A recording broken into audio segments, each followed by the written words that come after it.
Listo, muchas gracias y buenas tardes con todos los organizadores y participantes. Esta ponencia va a tener dos partes, ¿ya? La primera parte es explicar los principios básicos del electrocardiograma, pero la segunda parte va a ser ya de manera práctica colocar un simulador de electrocardiograma para que así juntos podamos practicar. Perdón, esto. Ok, listo. Entonces, esta imagen que vemos acá, pues es un electrocardiograma completamente patológico. Usualmente miramos eso, no entendemos, pensamos que es el idioma en el cual está escrito es chino, pero no. El electrocardiograma es una herramienta muy sencilla de utilizar, accesible, está en cualquier lugar, creo yo, desde un centro de salud hasta un hospital, por supuesto. El electrocardiograma es un examen que tiene ya bastante tiempo desde que existe. Desde el año 1903 ya habían los principios de cómo hacer un electrocardiograma. Acá está una foto histórica de cómo era, en este caso, la colocación de los electrodos. Y el electrocardiograma en sí, pues, es un método diagnóstico que se basa en el registro bidimensional eléctrica. Entonces, esta actividad eléctrica se va a graficar de esta forma y esto nos permite identificar patrones, patrones que nos van a ayudar a hacer diagnóstico de problemas. ¿Cuáles son las partes del electrocardiograma para repasarlas? Básicamente este es un esquema. En primer lugar tenemos un amplificador. El electrocardiograma recibe la señal del cuerpo por unos cables que son los que transmiten. Esa señal es amplificada. Luego esa señal ingresa a un galvanómetro, que es la interfase que convierte la actividad eléctrica en actividad física, ¿no? En este caso física para que un sistema de inscripción pueda generar el trazado del electrocardiograma. Este es un electrocardiograma clásico que utiliza un galvanómetro. Sin embargo, pues los últimos ya 15 años, 20 años, la gran mayoría de electrocardiogramas que existen disponibles son digitales. Entonces, esta parte de acá ya viene a ser directamente digital. La función del electrocardiograma entonces es, uno, detectar una señal, en este caso la actividad cardíaca, amplificar esa señal, corregir interferencias o artefactos que puedan haber y finalmente, una vez que está con una buena calidad, se imprime. Y bueno, esa parte del informe, muchos electrocardiogramas hacen un informe automático, correcto, está muy bien, y ese tipo de informes automáticos va a evolucionar en los próximos años en la avenida de la inteligencia artificial como apoyo al electrocardiograma. Este gráfico representa el estándar de cómo debe ser programado el electrocardiograma. El primer parámetro para poder trabajar con el electrocardiograma es verificar la calidad de la toma. Entonces, eso de verificar la calidad, ¿qué significa? Que nos fijemos que la velocidad de impresión del examen esté a 25 milímetros por segundo y que la amplitud de las ondas esté graficadas a 10 milímetros, igual 10 milivoltios, como vemos aquí. Acá tenemos velocidad 25 milímetros por segundo y la ganancia de 10 milímetros, 10 milivoltios. Eso usualmente está escrito ahí en el trazado del electrocardiograma y es muy importante porque si tenemos problemas con la velocidad de impresión, falsamente podríamos interpretar bradicardias o taquicardias, y si tenemos problemas con cómo se está haciendo la impresión de la ganancia, podríamos cometer error de decir que hay hipertrofia o de repente un derrame pericárdico por ver complejos muy pequeños. Respecto a la colocación de los electrodos y las derivaciones. En general, el electrocardiograma estándar tiene 12 derivaciones. Y como vemos en este pequeño gráfico, las derivaciones se dividen en las del plano frontal, que es este plano de color rojo, y de manera a nivel de intersección está este gráfico o este plano de color azul que representa las derivaciones del plano horizontal. El electrocardiograma, a pesar de que es un examen en dos dimensiones, tal como lo vemos en la impresión, nos da información tridimensional. Como vemos acá, tenemos información de cara inferior, cara lateral, tenemos información de la parte septal, anterior, lateral, inclusive hay derivaciones especiales para poder ver cómo están las derivaciones o la cara derecha del corazón y de igual forma con la parte posterior del corazón. La ubicación de los electrodos básicamente está aquí en estos gráficos. Acá lo que podría comentar como cosa práctica es que no nos fijemos mucho en el color de los brazaletes del electrocardiograma. Los electrocardiogramas tienen sus brazaletes, algunos están rotulados, color verde, amarillo, rojo, otros son blanco, negro, etcétera. Em, Fijémonos más que en el en el brazalete, fijémonos en el cable. El propio cable tiene su nombre y ese nombre es el que tenemos que respetar, porque a veces por error podemos colocar el cable en un brazalete de otro color, o etcétera, ¿no? Entonces fijémonos siempre en el cable. Esta es la ubicación de los electrodos.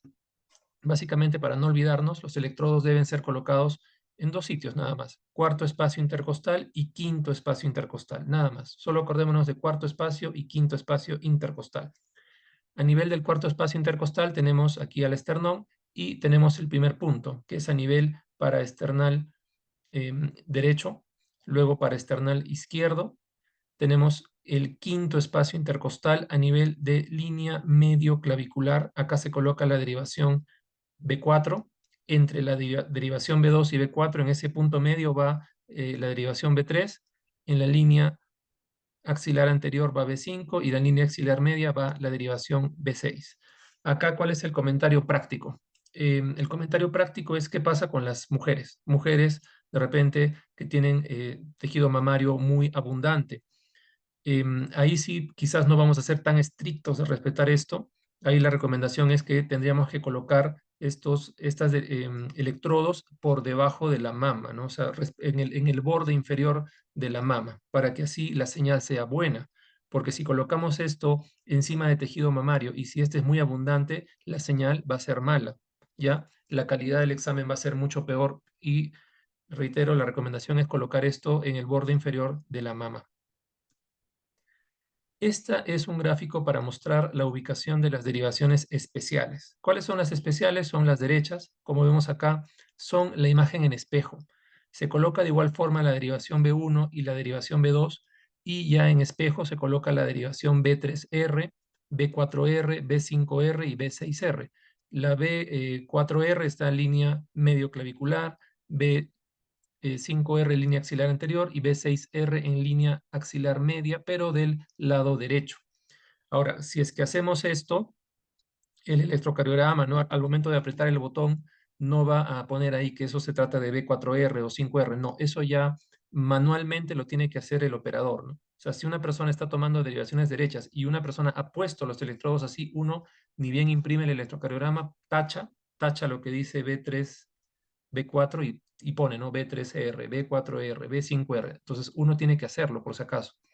Y respecto a las derivaciones posteriores que las vemos acá, seguimos en el quinto espacio intercostal, ¿ya? En ese espacio, y continuamos, ¿no? Con la línea axilar posterior, la línea subescapular y la línea paravertebral, ¿ya? Y ahí está, B7, B8, B9. Y si pasamos al lado derecho, ya tiene el nombre de B9R, B8R y B7R. Reitero, ¿cómo es esto, no? O sea, ¿cómo hacemos estas derivaciones, sobre todo las posteriores, y por qué las tendríamos que hacer? Esto no es usual, no es usual. De repente alguna vez se les va a pedir en el contexto de un paciente que tiene dolor de pecho o que tiene disnea y tenemos la sospecha de que puede ser un síndrome coronario de la pared posterior del corazón. O sea, esa es la indicación, ¿no? Cuando hay sospecha de un angina o infarto que esté ubicada en la pared posterior. ¿Y cómo hacemos este examen? De igual forma se colocan los brazaletes en brazos y piernas sin ningún problema, pero el paciente va a tener que estar sentado, ya sentado o semisentado. Y en esa posición de sentado o semisentado es que se colocan estas derivaciones. De la B1 a la B6 las colocamos ahí. No, acá estaría B1, B2, B3, B4, lo que dice el cable del electrocardiograma. Pero nosotros estamos colocando en esta ubicación. Cuando apretemos el botón y se imprima este trazado, ahí sí, ¿no? Tachamos y ponemos, allá, este se trata de B7, B8, B9. Entonces, esa es la idea, ¿ya? Tenemos esos 6 cables que dicen de B1 a B6, pero podemos nosotros cambiar la ubicación y si lo hacemos tenemos que rotularlo de esa forma al momento de que se imprima el examen. ¿Ok? Entonces este gráfico es similar, ¿no? Para hacer énfasis en que el electrocardiograma, si bien es en 2 dimensiones, mejor dicho, el gráfico es en 2 dimensiones, pero cada uno de esos datos nos da información tridimensional. ¿Qué está adelante? ¿Qué está atrás? ¿Qué está a la derecha? ¿Qué está a la izquierda? Entonces, ese es lo interesante del examen de electrocardiograma. Este dibujo también es importante porque ya vamos a pasar al simulador de electro. El electrocardiograma tiene partes, ¿ya?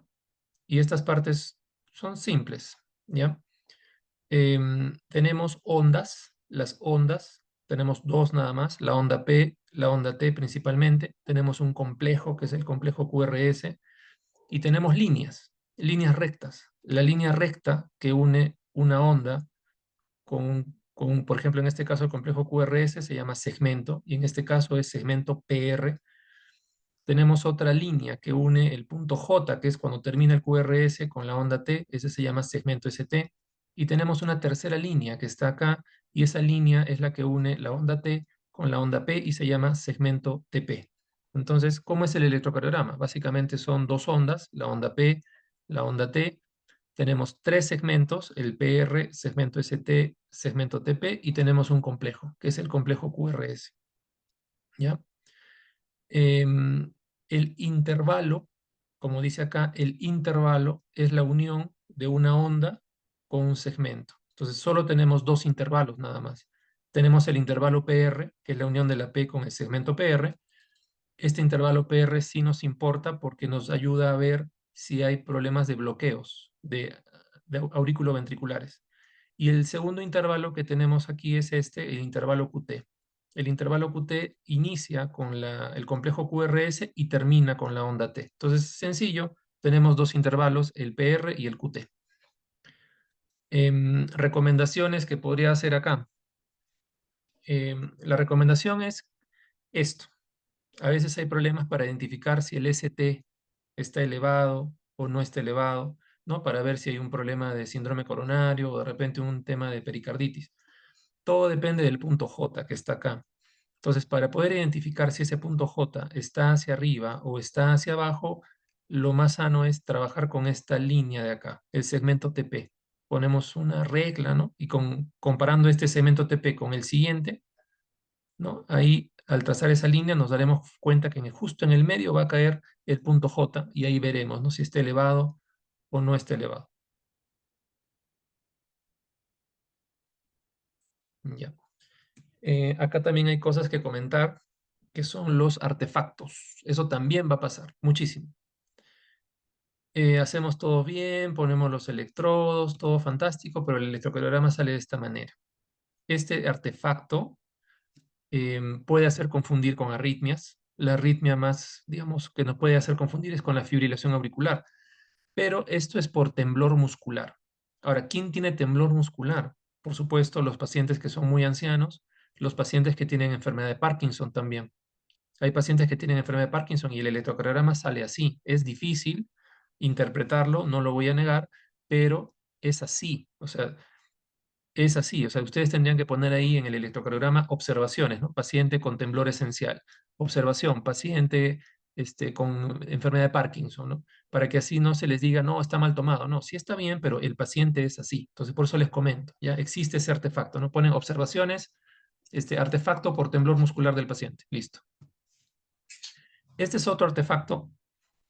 Acá, como vemos, por momentos desaparece la señal. Esa línea que está acá es que la señal ha desaparecido. Entonces, si por momentos se ve que hay una línea recta, sin motivo aparente, ese motivo, entre comillas, vendría a ser que la señal se ha perdido. Y eso sucede cuando hay un electrodo suelto. Puede ser que el elemento de fijación, que son los brazaletes, estén dañados. Puede ser que el cable esté dañado. Eso también lo comento acá. Los cables se malogran, no solamente por tiempo de uso, sino también por cómo se jalan, cómo se doblan. Internamente las fibras se pueden romper y eso es algo que debe reportarse, ¿no? Si el electrocardiograma empieza a salir así en algunas derivaciones, significa que probablemente ese cable internamente esté mal y hay que reemplazar el cable. Entonces, eso sería un artefacto por electrodo suelto o cable que no está funcionando. Este es otro artefacto bastante frecuente. Lo curioso de este artefacto es que vemos que esta línea basal es así gruesa, ¿no? Ancha. Eso es interferencia por la corriente alterna. Entonces, a veces pasa que se toma el electrocardiograma, sale de esta forma, y eso ocurre cuando el electrocardiograma está conectado a la toma de corriente, ¿ya? Si si la corriente tiene pues ruido, tiene interferencia, altera el electrocardiograma, la solución para quitar este artefacto es tomar el examen con el electrocardiograma desconectado de la toma de corriente. Eso es la solución. O sea, si ven eso, intenten, ¿no? Desconectamos el electrocardiograma de la toma de corriente y va a salir probablemente bien, ¿no? Claro, eso depende de que el electrocardiograma tenga batería, por supuesto. Si no tiene batería, ni modo, esperamos un rato a que cargue la batería y luego tomamos el examen con batería. Y este otro artefacto que vemos acá, que se ve como unas ondas, estas ondas ocurren, por ejemplo, cuando se está haciendo RCP. Si a un paciente se le está haciendo RCP y se le están haciendo compresiones torácicas, probablemente vamos a ver esto en los monitores. Y eso no significa que el paciente esté con taquicardia ventricular o alguna arritmia, no. Simplemente eso representa que se está haciendo una compresión extrínseca al tórax. Entonces, estos artefactos sí son buenos conocerlos, familiarizarnos, porque van a pasar, ¿ya? Y son solucionables, ¿no? Este se les soluciona desconectando. Esto es un tema que está ocurriendo porque se está haciendo compresiones torácicas. Esto sí hay que verlo, de repente el cable está dañado, y esto no lo podemos arreglar. O sea, el paciente tiene temblor, tiene Parkinson, no podemos quitarle eso. Entonces se reporta, ¿no? Observaciones, paciente con temblor esencial o enfermedad de Parkinson, para que se sepa, ¿no? Y así ni modo el cardiólogo o el médico tenga pues que tener eso en consideración para sacar el análisis. Perfecto. Entonces esta foto es una foto en la cual vemos un electrocardiograma normal. Ah, y esto también lo comento. Hemos puesto los electrodos, hemos apretado el botón y hemos tomado el electrocardiograma. ¿Cómo sabemos que finalmente está bien, que todo esté en orden? El comentario es este, y está acá con puntitos. Si el electrocardiograma está bien tomado, ¿ya? Fijémonos siempre en derivación 1 y derivación 2 y derivación ABR. Siempre, siempre, si está normal, vamos a ver acá que la onda P es positiva, ¿ya? Onda P positiva, y en ABR onda P negativa. Eso es lo interesante que ustedes podrían hacer de manera práctica para ver si el examen está bien tomado. ¿Saben por qué te comento esto? Porque puede haber exámenes con inversión de electrodos, o sea, por la premura, por, no sé, por el estrés, a veces se invierte los electrodos de los brazos o se invierte los electrodos de las piernas, puede pasar. Entonces, si algún día ustedes toman un electro y ustedes ven que acá tiene onda P negativa, acá también tiene onda P negativa, o acá la P está positiva, pensemos que de repente hemos tomado mal el examen. O sea, sí sería bueno verificar que se haya tomado bien.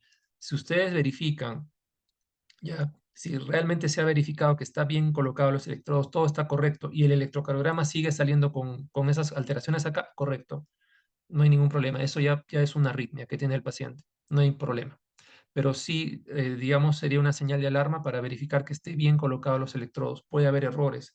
Brazo derecho se confunde con izquierdo o a veces la pierna con el brazo, ¿no? O sea, a veces puede pasar, ¿ya? Y esa es la forma de poder solventar ese problema. Bueno, esto lo voy a pasar un poco rápido para entrar al simulador, ¿ya? Son las partes del electrocardiograma. La onda P, ¿qué significa? Activación de las aurículas. El intervalo PR, el intervalo PR que está acá, ¿qué significa? Significa cómo se está, o mejor dicho, cómo está funcionando el nodo auriculoventricular. Si hay problemas con este intervalo PR, hay problemas con el nodo AB, puede haber un tema de síndrome de preexcitación si es que es muy cortito, o los bloqueos, ¿no? Auriculoventriculares. Respecto al complejo QRS, básicamente, si hay problemas con el complejo QRS, ¿cuáles pueden ser? Que sea un complejo QRS ancho. Si es que es muy ancho, ahí hablamos de los bloqueos de rama. Y eso ocurre cuando una de estas ramas de acá no funciona. Eso sería lo relevante, los bloqueos de rama. Eh, Respecto al segmento ST. El segmento ST, como comenté, es esto, desde el punto J hasta que empieza la onda T. El segmento ST sí es muy importante porque si está alterado puede estar sucediendo en el contexto de un síndrome coronario, ST elevado. Y eso puede ocurrir en pacientes que reciben quimioterapia en el contexto de cardiotoxicidad. Entonces sí creo yo que hay que estar atentos a si el ST está elevado o no, sobre todo si el paciente tiene dolor torácico o si tiene disnea aguda, ¿no? Una disnea que no tenía y ahora la tiene. Eso puede ser un síndrome coronario y la única herramienta para darse cuenta puede ser ver esto, ¿no? Si tiene elevación del ST como primera medida. La onda T, que está por acá, representa la repolarización del corazón y la onda T normal es positiva. Si la onda T encontramos que se encuentra negativa, eso ya es un indicativo de isquemia. De igual forma, ¿no? Una persona con dolor torácico, disnea, que tiene ondas T negativas, sí llama la atención, puede ser un evento de cardiotoxicidad. La onda U suele ocurrir después de la onda T, ya no es usual, no es común. Simplemente veríamos una segunda deflexión positiva después de la onda T que puede ocurrir en contexto de hipopotasemia, hipomagnesemia. No es muy usual. El intervalo QT. Esto sí es súper importante. El intervalo QT es desde que empieza el QRS hasta que termina la onda T. Súper, ultra importante verificarlo, ¿ya? Porque el intervalo QT es muy sensible a dos cosas. Es muy sensible a la isquemia del corazón y es muy sensible a la alteración del medio interno, ¿ya? Si hay problemas de hipernatremia, hipopotasemia, hipomagnesemia, el QT se prolonga. Si hay problemas de isquemia o problemas de toxicidad por fármaco, también el intervalo QT se prolonga y a veces es lo primero que se altera en el electrocardiograma. Entonces sí es interesante verlo. El intervalo QT normal en mujeres es menos de 460 milisegundos y en los hombres menos de 440 milisegundos. Perfecto. Ahora, respecto a interpretación del electrocardiograma, como ven acá, la idea no es marear a nadie, pero sí, hay muchas cosas que hay que ver, muchos detalles, pero lo que se puede comentar acá es resumirlo. ¿Cómo resumimos para interpretar un electrocardiograma? El resumen es simplemente 4 pasos, nada más. Solo hay que hacer 4 cosas. Fijémonos en 4 cosas con el electrocardiograma. La cosa número 1 es el ritmo. O sea, tenemos que saber el ritmo, si es sinusal o no es sinusal, nada más. Es lo único. Ese es el paso 1, ritmo. Sinusal, ¿qué significa? Sinusal significa onda P positiva en 1, onda P positiva en 2 y que la onda P sea negativa en ABR. O sea, eso es muy importante. Onda P negativa en ABR. Eso significa sinusal. Si no se cumple eso, si no hay onda P negativa en ABR, entonces eso ya puede ser una arritmia, ¿entienden? Así de importante es. Em, Correcto. Bueno, este es un ejemplo. Simplemente vemos acá que hay onda P positiva en 1, onda P positiva en 2 y en ABR la onda P está negativa. O sea, sí está bien, es sinusal. Ah, pero miren qué curioso, ¿no? Acá se mueve. O sea, acá hay un artefacto.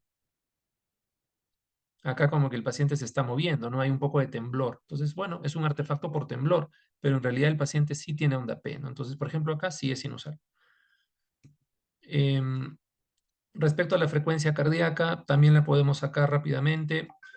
Em, la forma de sacar la frecuencia cardíaca fácil es contar, contar cuántos complejos R hay en 6 segundos. Si el electrocardiograma está tomado a 25 milímetros por segundo, entonces, ¿qué hay que hacer? Medir cuántos complejos R hay en 6 segundos.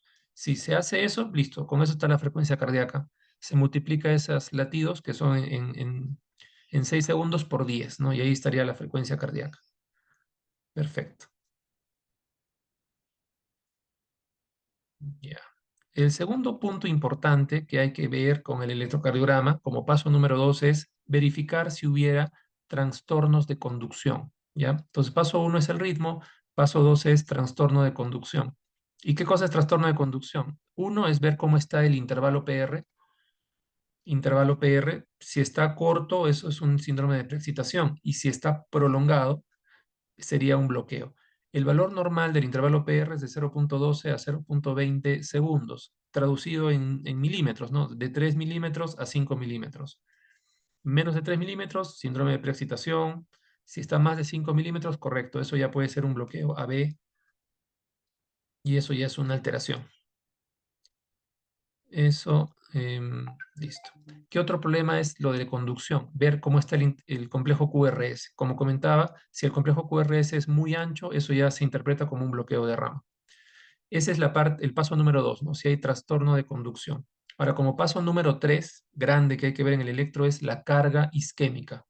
Carga isquémica son si tiene onda Q, si tiene alteración del segmento ST o alteraciones de la onda T. Onda Q significa necrosis. Ahora, ¿cuándo la onda Q es patológica? La onda Q es patológica cuando tiene un ancho de más de 1 milímetro. O sea, eso que dice acá Q más de 40 milisegundos significa la Q tiene más de 1 milímetro de ancho. O si la profundidad de la onda Q es más de un 25% del alto de la onda R. Por ejemplo, acá, totalmente negativo.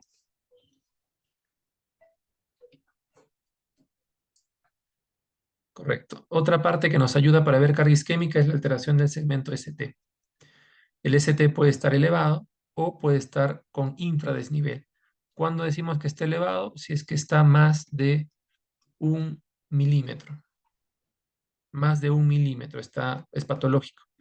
Decimos que hay infradesnivel si está con una caída de por lo menos medio milímetro. Entonces son cosas sutiles. Acá, bueno, vale la pena comentar lo siguiente. Hay acá una situación especial en la derivación B2 y la derivación B3. Ya, solo en esas dos, una situación especial. La situación especial es que en derivación B2 y B3, usualmente el segmento ST está elevado y es normal. En hombres jóvenes, o sea, hombre de 40 años a menos, el ST puede estar elevado hasta 2.5 milímetros, o sea, casi como en esta foto, 2.5, y es normal en hombres jóvenes. En hombres de 40 años a más, patológicos, perdón, normales hasta 2. O sea, hombre joven es 2.5, hombre de 40 años a más, 2 milímetros. Y en las mujeres hasta 1.5 milímetros. Solo es una situación que ocurre en derivación B2 y B3. Sé que suena un poco técnico, pero sí vale la pena comentarlo. Les digo por qué. Porque hay pacientes que tienen dolor torácico, son jóvenes, y cuando les hacemos el electrocardiograma tienen pues ST 2.5 milímetros en B2 y en B3. Eso es normal, pero si no tenemos ese concepto, podemos interpretar como que es un síndrome coronario, ¿no? Y eso indicaría pues iniciar todas las alarmas. Por eso lo comento, ¿ya? En derivación B2 y B3 suele ser alto el ST, sobre todo en hombres jóvenes, ¿ya? Para tenerlo en cuenta como una variante de lo normal. Acá hay pequeñas líneas para ver, ¿no?, cómo se mide lo del ST. Ayuda mucho usar el segmento TP, como comenté, y con esa línea ver, ¿no?, si está con elevación o infradesnivel. La onda T, como comenté, básicamente es para ver si hay isquemia o no. Acá claramente es una onda T negativa, eso es indicativo de isquemia. Y acá hay una onda T positiva que está ya puntiaguda, ¿no?, o simétrica. Eso también es anormal. La onda T negativa o la onda T positiva simétrica son anormales, son indicativas de isquemia. Y lo interesantísimo que ya comenté del intervalo QT, que ayuda mucho para ver medio interno y para ver isquemia. Ahora sí voy a aprovechar estos minutos que me quedan para poner algunos trazados de electrocardiograma.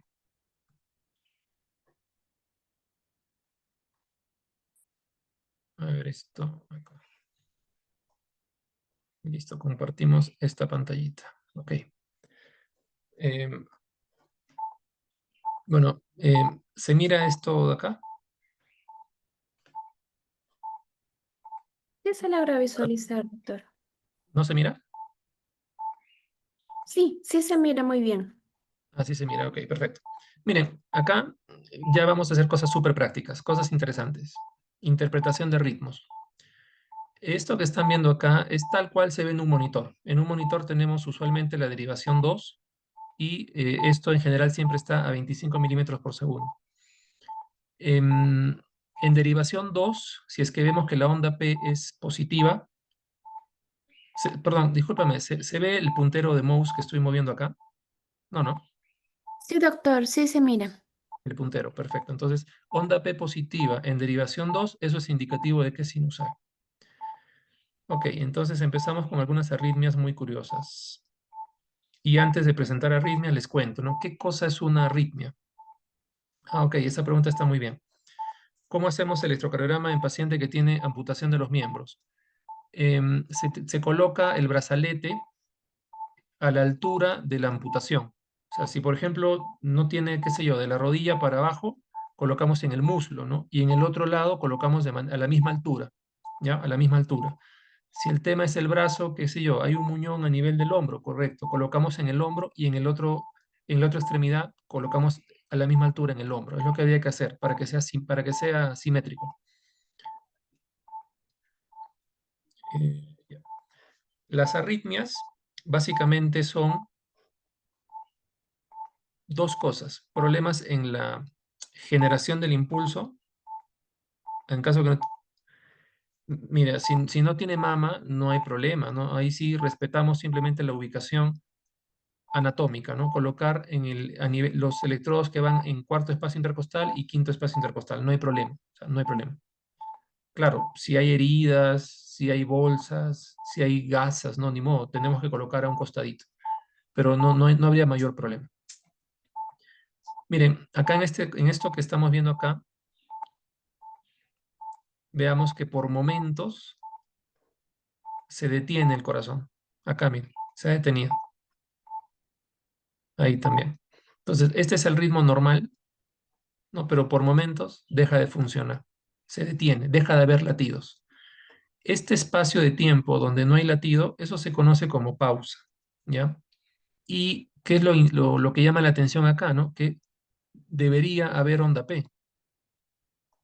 Se supone que acá debería haber onda P, pero no hay, ¿me entienden? Entonces, ¿qué pasó acá? Arresto sinusal. El nodo sinusal no se activó, no funcionó, y como no funcionó, tampoco hubo latido. Bueno, respecto a esa pregunta, ¿desde qué edad se pueden tomar electrocardiogramas? No hay edad, se puede tomar desde recién nacidos. Lo único que va a cambiar acá es el elemento de fijación. El elemento de fijación son los brazaletes y los chupones, ¿no? Que se suelen utilizar acá en nuestro medio. Hay, por supuesto, estos brazaletes y estos chupones diseñados para pacientes pediátricos. Hay también para pacientes neonatales. O sea, depende del elemento de fijación, no hay edad. Se puede hacer a cualquier edad. Ya. Entonces, esta arritmia que estoy presentando acá se llama arresto sinusal. No se generó la onda P. Es una arritmia porque no se generó la onda P. Eso lo podrían ver, es más o menos frecuente. Otra arritmia que es bastante frecuente son estas de acá.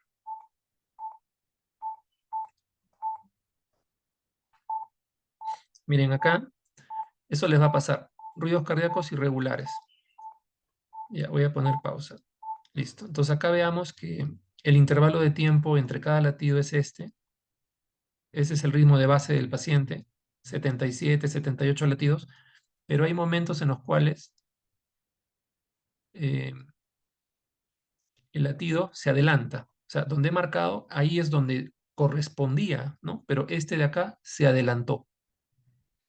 Acá nuevamente estamos normal, pero acá otra vez se adelanta. Entonces vean eso, ¿no? Son latidos que se adelantan. Eso se llama contracciones auriculares prematuras.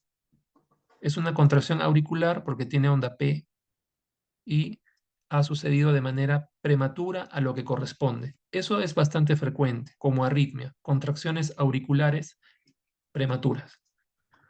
Otra arritmia súper frecuente que pueden ver es esto.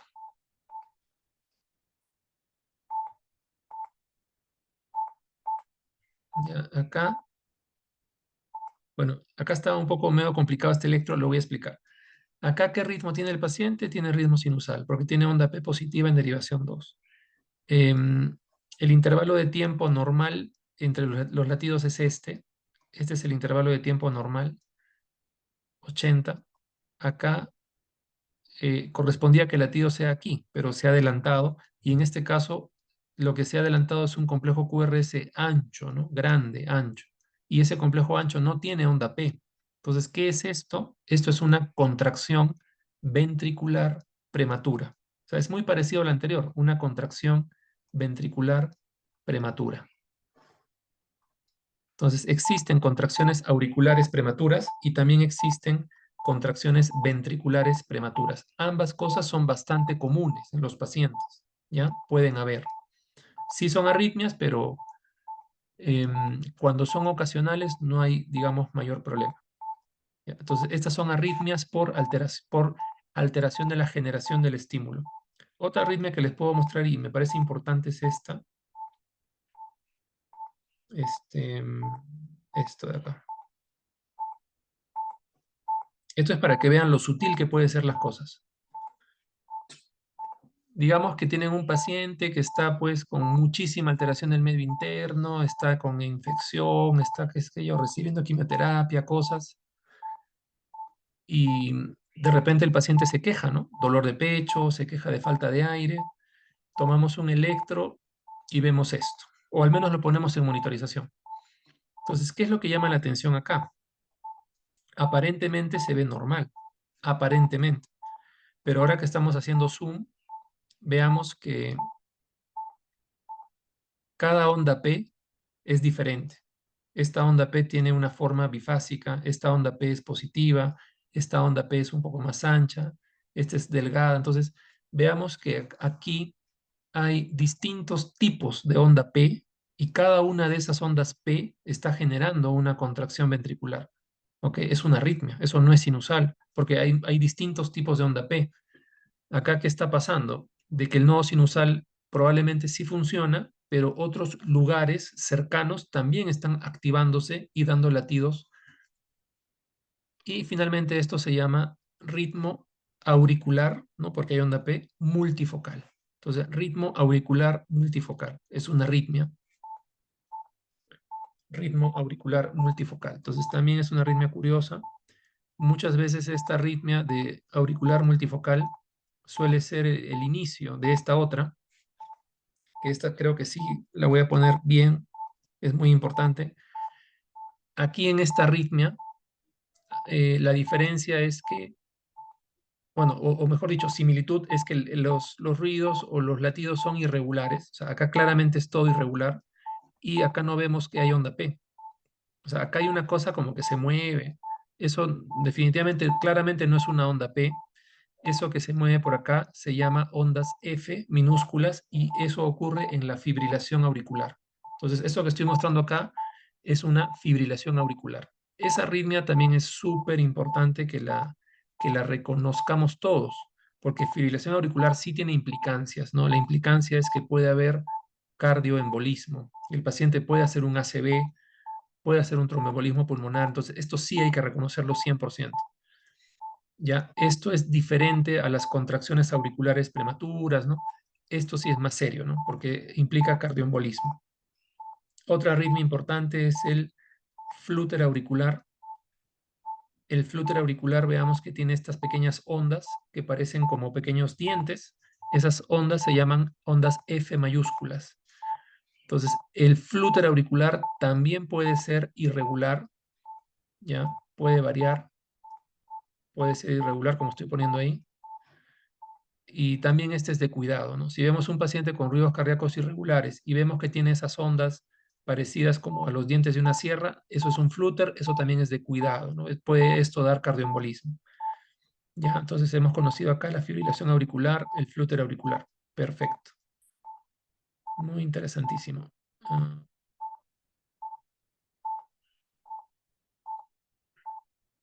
Ahora voy a poner una cosa que es un poco fastidiosa. Bueno, eh, ya esto. Ya, veamos esto. Tenemos un paciente que estaba súper fantástico y de pronto tiene bradicardia. Vemos en el monitor que el complejo QRS es muy ancho o le hacemos un electrocardiograma y vemos esto. Acá voy a detenerme un poco respecto al ritmo, porque acá estamos analizando solamente ritmo. Este ritmo es no sinusal porque no tiene onda P. Es un ritmo no sinusal, no hay onda P y es regular. O sea, el intervalo de tiempo que está acá entre todos los latidos es el mismo. Entonces, este intervalo de tiempo acá es igual. Entonces, es un ritmo regular. O sea, si nosotros escuchamos o le tomamos el pulso al paciente, su pulso es regular, ¿no? Pero tiene bradicardia. Sí es importante que cuando una persona tiene bradicardia y antes no la tenía, sí es bueno hacerle un electrocardiograma, ¿no? Sobre todo si tiene factores de riesgo o de repente si en ese momento está recibiendo quimioterapia. O sea, sí es importante porque puede haber sorpresas. Una sorpresa puede ser simplemente bradicardia sinusal, que eso no hay problema, pero la otra sorpresa puede ser esto. Esto que estamos viendo acá se llama ritmo de escape. El ritmo de escape, ¿qué significa? Lo siguiente, ¿ya? La aurícula tiene el nodo sinusal y ese nodo sinusal deja de funcionar, ¿ya? Inmediatamente por debajo de la aurícula, alguna otra parte de la aurícula podría activarse, ¿ya? Pero no sucede.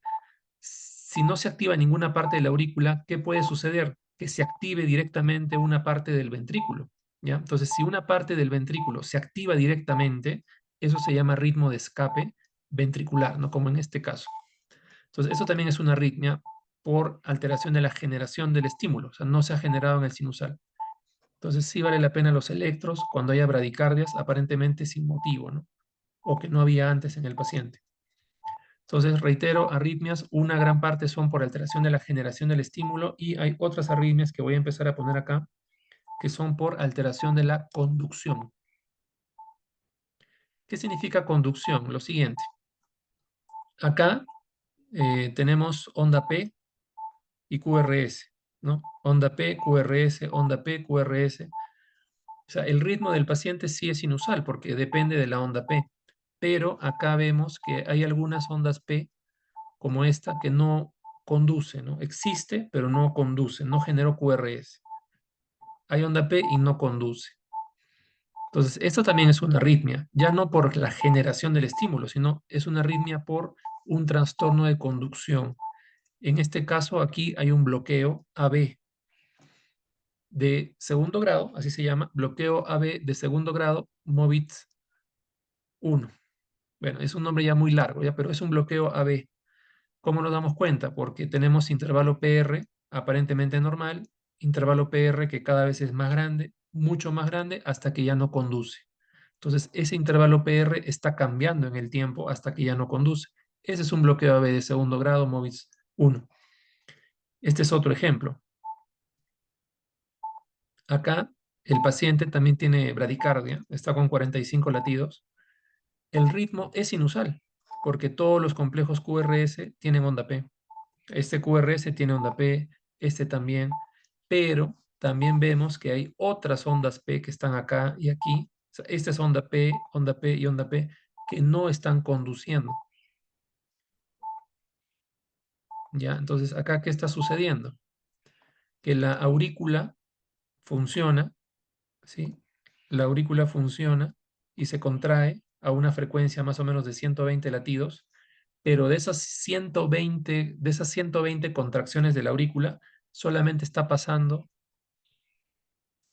la tercera parte, ¿no? Porque la frecuencia del ventrículo está en 40.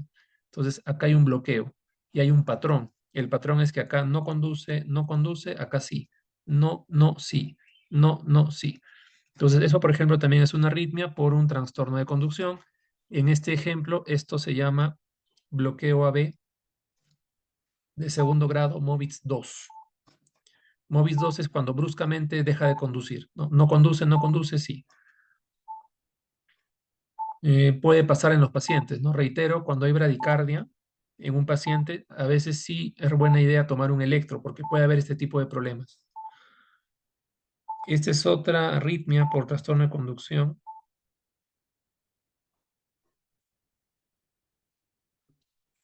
Esto ya es un caso muy fastidioso. Es un caso muy fastidioso en el sentido de que hay una bradicardia muy marcada. Entonces, una persona que tiene bradicardia muy, muy marcada, como en este caso, igual, ¿no? Hacemos un electro. ¿Qué vemos acá?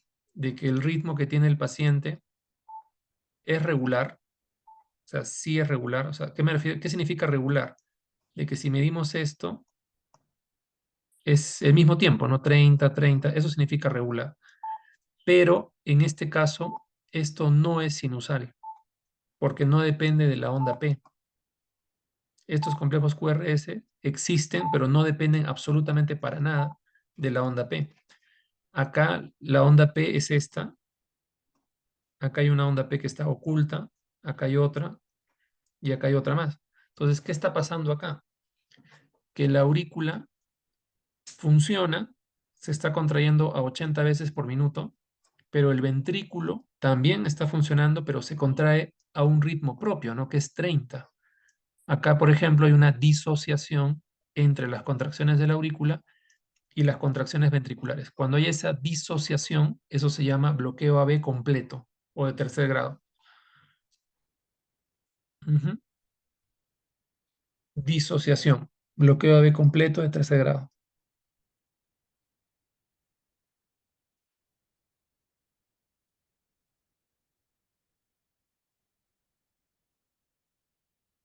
Ya está.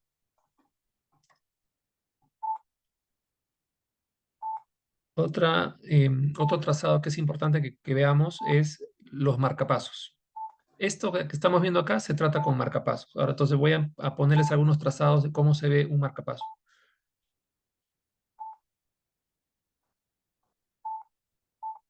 Entonces, este mismo paciente, miren, a este paciente que estaba con bloqueo AB completo, si se le coloca un marcapaso, aparece esta línea y esta línea que se llama espiga. Esa línea espiga representa el estímulo eléctrico que ejerce un marcapaso. Ese estímulo eléctrico existe y luego es capturado, ¿no? por el ventrículo y lo despolariza. Entonces, esto de acá que vemos aquí es un ritmo ventricular estimulado por marcapaso, ¿no? Para que vean, así se ve un paciente que tiene marcapaso, en este caso a nivel del ventrículo, porque también hay marcapasos en la aurícula. Por ejemplo, acá tenemos que el paciente tiene onda P, y cada onda P antes de existir tiene esa espiga, ¿no? Entonces, ¿qué está pasando acá? Que el paciente tiene marcapaso, pero ese marcapaso está estimulando la aurícula, ¿no? Y luego de que se estimula la aurícula, la conducción sigue su camino normal. A veces hay pacientes que tienen marcapasos, o mejor dicho, tienen un corazón que depende totalmente del marcapaso, y eso ocurre aquí. Mm, Acá, por ejemplo, el paciente depende totalmente del marcapaso, ¿no? Necesita que se le estimule la aurícula y que se estimule el ventrículo. Entonces acá hay dos espigas.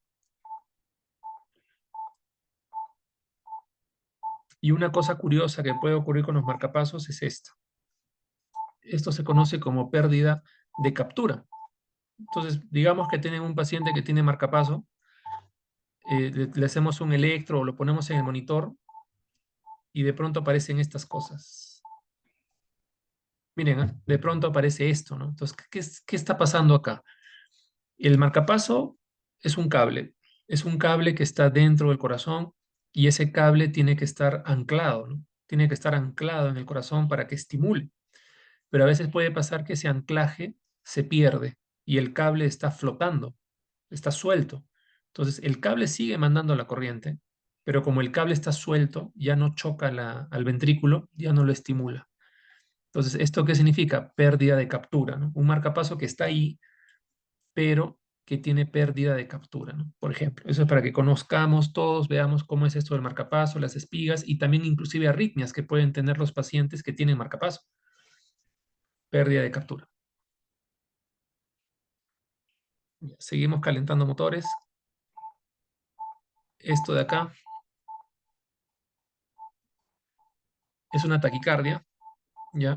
Es una taquicardia. Acá lo que teníamos que ver es el ancho del QRS. Acá, por ejemplo, el ancho del QRS es 152. El ancho normal debería ser hasta 120 o 3 milímetros, ¿no? El QRS normal debe medir 120. Si tenemos una persona que tiene taquicardia y esa taquicardia tiene un complejo QRS ancho, como vemos acá en este ejemplo, eso se llama taquicardia ventricular. Entonces, ese es un ejemplo de una taquicardia ventricular monomórfica. Monomórfica es porque todas las formas son iguales, monomórfico. La taquicardia ventricular no siempre hace que el paciente tenga un colapso o una pérdida de conciencia, ¿no? Hay pacientes que pueden estar todavía conscientes al inicio. Y esto, por ejemplo, es algo que debe reconocerse tempranamente, ¿no? Para que no progrese. Entonces, esa es la taquicardia ventricular. Esto que estoy poniendo acá, que es un poco más fastidioso, también es una taquicardia ventricular, solo que esta está mucho más desorganizada. Acá, ¿qué está pasando?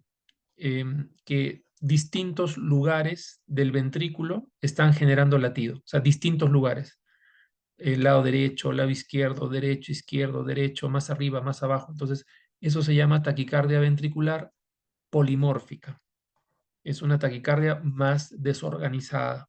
Probablemente es una más de más difícil manejo, ¿no? Porque está desorganizado.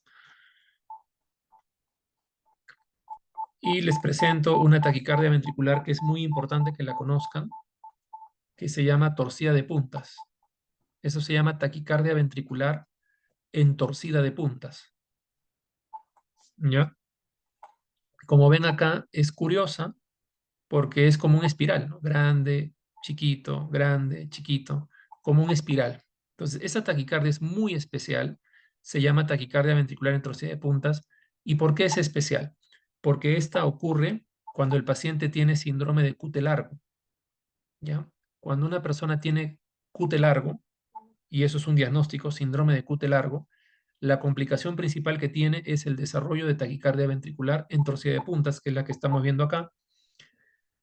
Obviamente esto es para hacer RCP, para hacer una desfibrilación, pero esto también es ¿para qué? Para que no le demos amiodarona al paciente, porque como parte del manejo del RCP está indicado utilizar amiodarona, pero en este tipo de taquicardia ventricular no. O sea, acá sí les pongo esto para que la vean, la conozcan, y si ven esto algún día, digan, esto es taquicardia ventricular entorcida de puntas, el paciente tiene QT largo, no tenemos que darle amiodarona, es más, hagamos cosas para que el QT largo mejore, ¿no?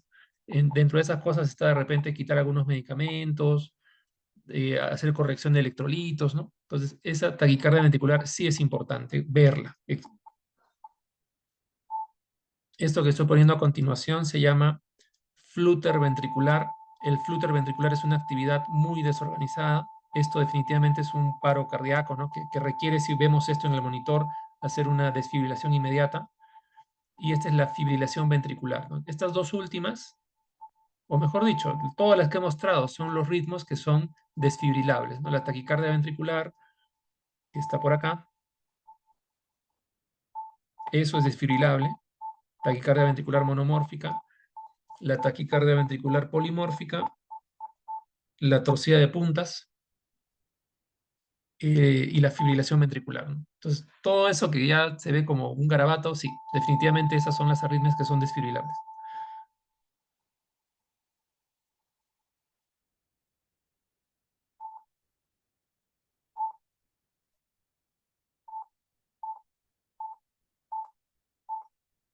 Esto también es importante porque puede pasar. Acá lo que estoy poniendo es una arritmia también. O sea, digamos que nos vamos a dar cuenta porque los ruidos cardíacos son irregulares, el pulso es irregular, nos vamos a dar cuenta y le tomamos un electro al paciente.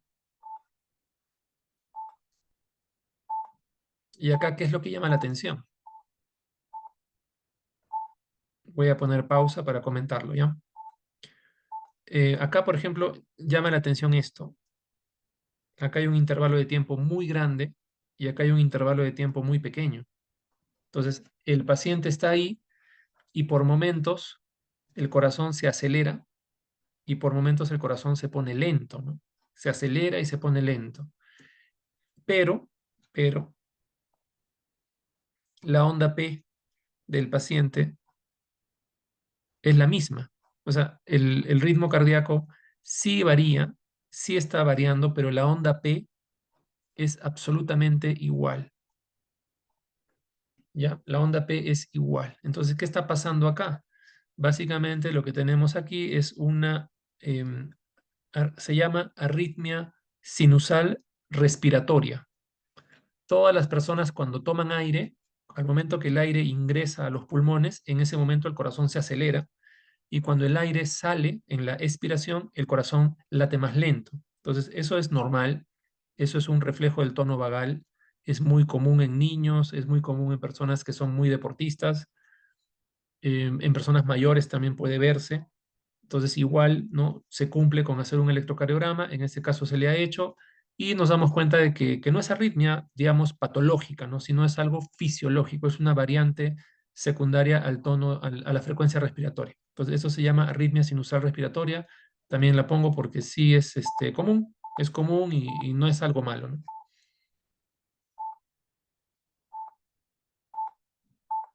Perfecto. Entonces, no sé si hasta acá hay alguna duda, si quieren me pueden hablar o escribir y acá la respondemos.